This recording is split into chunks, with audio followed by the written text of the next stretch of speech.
अब इसमें होता क्या है, क्योंकि बार बार हमने इसकी बात की है, आपने टिश्यूज़ की बात की है, पेनफुल प्रोसेस है, क्या प्रोसेस है, कितना लंबा है, करते क्या हैं? अच्छा, पहली तो बात है कि कोई भी प्रोसेस पेन के बगैर नहीं होता। There is no gain without pain. ठीक है, पेन ऐसी नहीं है, पेन बेसिकली गरीब बंदे के लिए पेन है उसकी जेब। जो बंदा अफोर्ड भी करता है, इसके अलावा उसका टाइम, एंजाइटी, ये भी बड़ी पेनफुल चीज़ें हैं।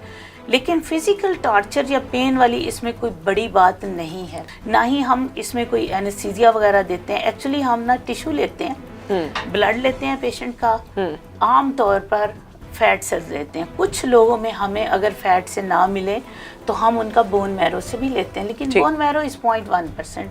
99% लोगों में हमें फैट से मिल जाते हैं।